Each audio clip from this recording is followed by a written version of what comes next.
Halo guys-guysku, welcome back to YouTube my channel. Gimana kabarnya? Semoga pada sehat, badan sama dompetnya, amin. Kali ini saya akan menceritakan alur cerita dari film Crow Zero 1 Genji.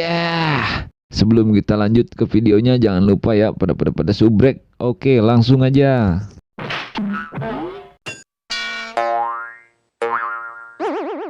Film diawali dengan ngeliatin sebuah gedung yang teramat rapi, bagus dan indah. Tapi kalau dicat ulang, yang ternyata itu adalah sebuah gedung sekolah dengan nama Suzuran. Sekolahnya para gagak, mantap. Dan kita diperlihatin nama seseorang yang sedang mengganti sebuah coretan dengan namanya. Iya, inilah dia, Takia Genji, yang terkenal dengan sebutan Genji.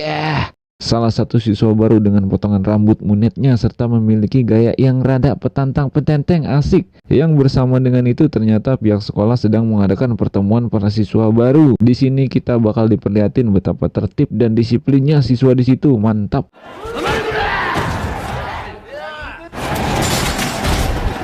Tak berselang ada salah satu siswa yang mengatakan kalau di luar ada beberapa orang Yakuza, yang ternyata para Yakuza itu sedang mencari seseorang yang telah membuat salah satu anggotanya masuk rumah sakit. Lalu Genji yang ngerasa nggak punya masalah sama mereka pun dengan santuy melewatinya. Akan tetapi para Yakuza itu malah menyerangnya. Di sini kita bakal diperlihatin aksi dari Genji. Tak berselang datanglah seseorang dengan menaiki sebuah motor yang ternyata itu adalah Takmau Serizawa, seorang raja sekaligus monster kelas 3 Suzuran yang menguasai sekolah itu. Ya, bisa dibilang pentolan lah. Di sini Serizawa menanyakan kepada Genji, "Siapa lu?" "Mereka kan tamu gua." Asik. Yang tak berselang datanglah para polisi dan menangkap Serizawa. Dan inilah Crow Zero 1.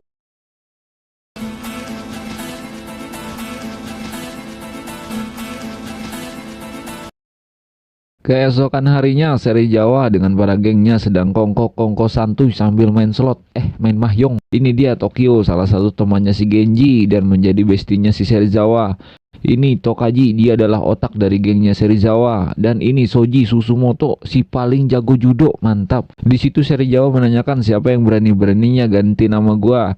Lalu Tokyo mengatakan paling mah bocah baru. Saat kartunya Serizawa lagi bagus-bagusnya, tiba-tiba ditendang sama si Genji. Emang kagak ada adabnya nih bocah. Lalu si Genji menantang Serizawa buat duel. Di situ Serizawa terlihat sangat kesal sekali, akan tetapi ditahan sama Tokyo. Dan Tokyo mengatakan kalau lu mau berhadapan sama Serizawa, mending lu kalahin dulu si Rendamen, anak kelas 2. Tak berselang datanglah Mikami bersaudara yang menantang Serizawa buat salam olahraga. Asik. Yang kebetulan Serizawa lagi kesal akibat perbuatan si Genji. Dengan senang hati dia pun meladeninya. Dan sudah dipastikan Mikami bersaudara bakalan kalah dan babak belur. Di tempat lain, Genji yang ingin sekali mengalahkan Serizawa lalu mencari seseorang yang bernama Rindamen. Dia menanyakan ke para siswa setempat, lalu siswa itu melebay-lebaykan alias hiperbola yang katanya kemarin Rindamen bikin ratusan siswa masuk rumah sakit. Mantap banget tuh. Lalu siswa itu tiba-tiba pada kabur ketakutin. Ternyata si Rindamennya datang. Di sini si Genji menanyakan, "Apakah lu Rindamen?" Akan tetapi dia cuma berlalu pergi meninggalkannya. Tak berselang datanglah salah seorang Yakuza yang kemarin masih selamat karena nggak kena bogam si Genji. Dia mengira kalau Genji adalah Serizawa, lalu tiba-tiba main pukul aja. Alhasil dia juga ngerasain bogam dari si Genji. Mamam lu. Lalu si Genji dibawa ke kediamannya yang ternyata orang itu bernama Ken, nggak pakai tut, mantan murid Suzuran juga. Di sini Ken rada sedikit ngagul alias halu, yang katanya dulu dia hampir menguasai Suzuran. Dan dia mengatakan kalau mau jadi raja di Suzuran bukan cuma mode rambut munet sekinan ama tinju yang kuat, akan tetapi harus berjiwa kesatria, pantang menyerah, nggak korupsi, sama jangan buang sampah sembarangan. Asik. Lalu Genji yang merasa ingin sekali menguasai Suzuran dengan jalur orang belakang pun meminta Ken menjadi mentornya. Iya. Keesokan harinya Genji memulai aksinya dengan memasuki salah satu kelas dan menantang jagoan kelas di situ. Yang pada akhirnya Genji memenangkan perduelan itu. Yang diketahui misi Genji ini adalah sedang mengumpulkan pasukan yang bertujuan melawan dari pasukin Serizawa. Setelahnya Genji mengajak si jagoan kelas yang tadi baru aja dikalahin yang bernama Chuta buat bertemu Ken. Di sini Ken menanyakan apa aja yang lo ketahui tentang Suzuran. Lalu Chuta mengatakan kalau Suzuran itu banyak yang ingin menguasainya. Mulai dari anak baru ada trio Ebisuka yaitu Kirishima, Honjo, dan si Kepang Sugihara. Lalu di kelas 2 ada anak pindahan yang merupakan ketua geng motor tengkorak The Armor Front yang bernama Hideto Bando, dan Genji menanyakan kalau Rindamen, oh kalau dia cuman Kang Pantau, dia levelnya hard, asik. Ya bisa dibilang Hulk, cuma badannya aja kagak hijau, mantap. Salah satu monster aslinya itu si Tamao Serizawa, anak kelas 3. Dia orang yang paling dekat buat jadi raja dari Suzuran. Dia sama gengnya bertekad buat naklukin Suzuran, terus belum pernah bisa dikalahin. Tapi ada anak kelas 3 yang gak pernah menang lawan dia, tapi tetap gak mau menyerah. Namanya Makise, yang kepanjangan dari mari kita serbu. Dia memiliki pengikut yang lumayan banyak. Lalu Ken menanyakan, lu tahu nggak kelemahan si Makise? Dan Chuta mengatakan kalau dia lemah sama wadon alias perempuan. Cakep tuh. Keesokan harinya Genji mendatangi Makise dan Makise mengatakan berani-beraninya lu nantangin gua, dan langsung memukul Genji. Akan tetapi Genji bisa ngeles dan malah menunjukkan undangan grup kencan buatnya. Di sini Makise terlihat penasaran, lalu Genji pun pergi meninggalkannya. Malamnya Makise pun datang ke acara grup kencan yang dibuat sama si Ken. Di sini Makise terlihat tampan sekali. Tak berselang datanglah para gadis-gadis cantik dan montok-montok yang saat melihatnya otak Makise pun mulai menjelajah, dan tiba-tiba belum apa-apa dia udah cerat. Aduh. Di sini diketahui ternyata si Makise itu lemah syahwat, akan tetapi memiliki birahi yang teramat tinggi. Mantap. Alhasil acara perkencanan itu pun gatot alias gagal total. Saat ingin pulang, Makise yang merasa telah terpuaskan mengatakan kelas C udah jadi milik Genji dan mengajaknya buat menguasai semua kelas. Mantap.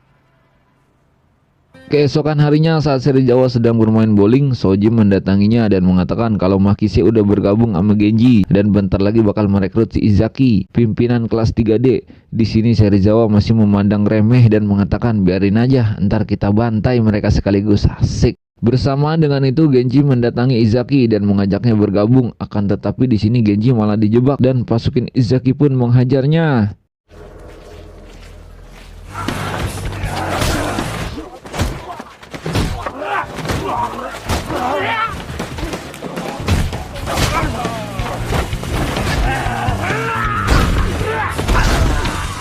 Genji yang pantang menyerah dan memiliki tekad yang kuat pun tetap bangkit dan terus mencoba melawan. Yang pada akhirnya Izaki menggendong Genji dan menyerahkannya ke Makise. Genji! Izaki yang melihat kepantang menyerahan Genji pun setuju buat ikut bergabung bersama Genji. Malamnya saat Genji dan Ken sedang alang-iling, tiba-tiba dia melihat Luka, perempuan yang diajaknya ke acara grup kencan. Luka terlihat sedang digoda oleh para lelaki hidung belang, asik. Di sini awalnya Genji yang ingin ngeberesin, akan tetapi Ken yang nggak ingin terlihat lemah malah menahan Genji dan menyuruhnya pergi buat membawa Luka, yang padahal dalam hatinya mah tolong dong paksa gue lagi biar lu aja yang ngeberesin. Lalu Genji pun pergi membawa Luka. Alhasil Ken lah yang harus berhadapan sama para hidung belang itu, dan sudah dipastikan Ken babak belur. Keesokan harinya terlihat Genji yang sudah sah menjadi pimpinan dari Makise dan Izaki, serta memberi nama geng mereka dengan sebutan GPS, Genji Perfect Shiha. Mantap, dan mereka pun merayakannya. Di sini terlihat bercandaannya yang rada-rada barbar.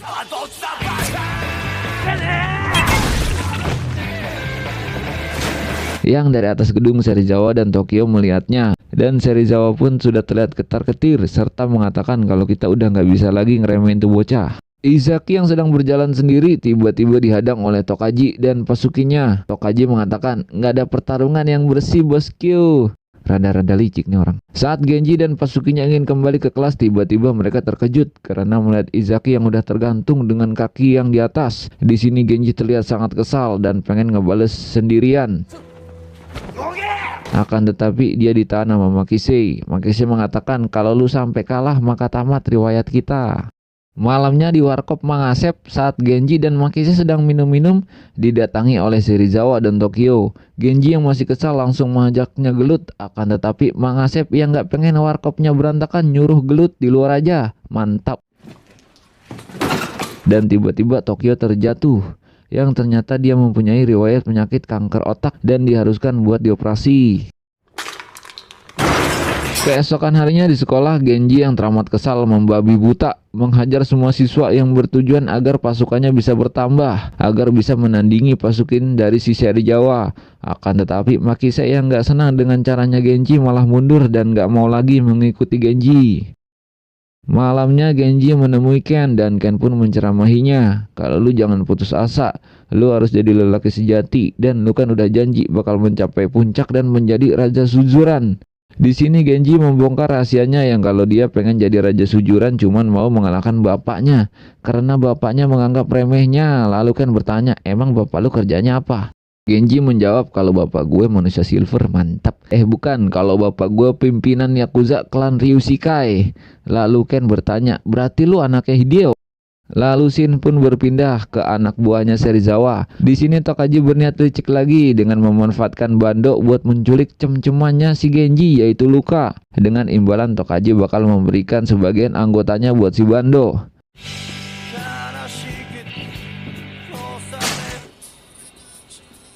Di markasnya Genji mendatangi Makise buat mengajaknya kembali bergabung dengannya. Yang bersama dengan itu Ken mendatangi bosnya dan mengatakan kalau Genji merupakan anak dari Hideo yang ternyata musuh dari bosnya Ken. Serta Ken pun diberi sebuah pistol buat membunuh si Genji. Ken yang udah ngerasa sangat dekat sama Genji bukan ngebunuh si Genji. Ken malah mendatangi rumahnya Genji dan membeberkan semuanya ke bapaknya si Genji. Serta Ken menitipkan surat buat Genji. Lalu Ken mengembalikan pistol itu ke bosnya serta berkata kalau dia nggak bisa ngelakuinnya. Alhasil Ken pun dieksekusi oleh bosnya. Saat Genji menyambut kepulangan Izaki dari rumah sakit, tiba-tiba dia ditelepon oleh Luka. Luka minta buat dibebasin karena dia udah diculik sama gerombolan yang memakai jaket tengkorak dan ada yang menyebut-nyebut Bando. Mereka mengira kalau si Bando geng motor Armor Front anak kelas 2. Lalu Genji dan pasukannya mendatangi markasnya Bando dan langsung menyerang semua anak buahnya Bando.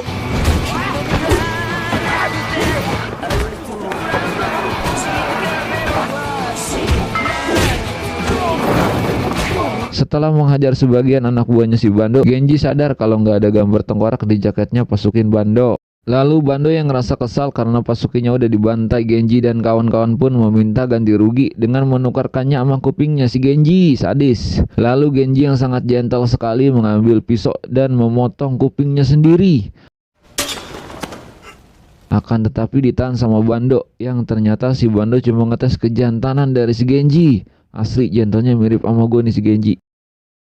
Dan si Bando mengatakan kalau yang menculik Luka itu si Tokaji dan kawan-kawan. Dia berada di markasnya sekarang. Genji dan kawan-kawan langsung OTW ke markasnya Serizawa buat menjemput Luka. Di sini terungkap kalau apa yang dilakuin Tokaji tanpa sepengetahuan Serizawa. Lalu Serizawa yang gak suka sama cara bancinya Tokaji memberikan sepukul 2 pukul buat si Tokaji. Mamam lu. Dirasa sudah waktunya maka Genji menantang Serizawa buat duel besok jam 5 di Suzuran. Mantap. Setelahnya Genji pun pulang dan ayahnya mengatakan kalau Ken tadi habis ngopi di sini. Terus dia ngorbanin dirinya buat lu dan dia nitipin undangan kawinan. Surat buat lu. Genji yang tahu apa yang bakal terjadi sama Ken lalu pergi, akan tetapi ditahan sama bapaknya. Dan bapaknya berkata, biarin aja, itu udah pilihannya dia. Mending lu penuhin aja keinginannya. Asik. Keesokan harinya Genji dan pasukannya OTW ke Suzuran. Di sini Genji dan pasukannya membuang payungnya biar makin semangat kalau main hujan-hujanan. Mantap. Yang bersama dengan itu ternyata Tokyo sedang menjalankan operasi penyembuhan sakit kanker otaknya. Di Suzuran ternyata Serizawa dan pasukannya udah siap. Lalu terlihat Tokaji yang dewekan gak diajak main. Serizawa yang kasihan akhirnya mengajaknya dan Tokaji pun terlihat senang dan menangis. Iya.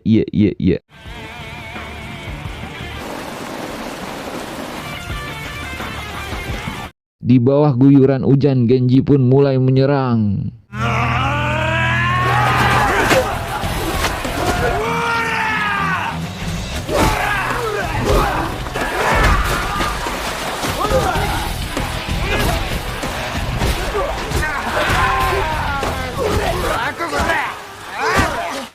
Di sini trio Ebisuka cuman jadi komentator. Terlihat Genji yang kalah jumlah pun kewalahan dan pada tumbang. Namun tiba-tiba Bando dan pasukinya datang dan membantu Genji. Mantap.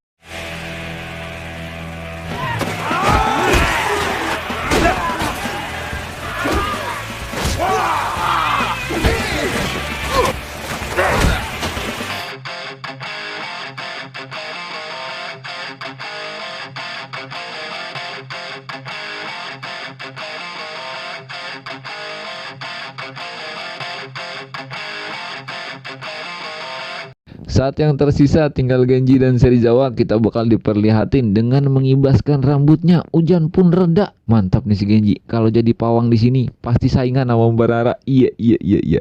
Dan mereka pun bertarung 1 lawan 1. Mantap. Pertarungan pun terlihat sengit.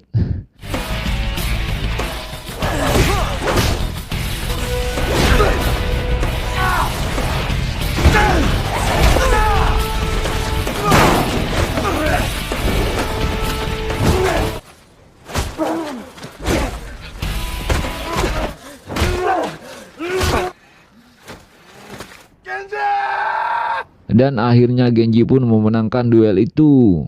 Ya namanya juga film. Kalau kalah mah habis kontraknya. Bersamaan dengan itu Serizawa mendapatkan telepon dari rumah sakit kalau operasinya Tokyo berhasil dan Tokyo selamat.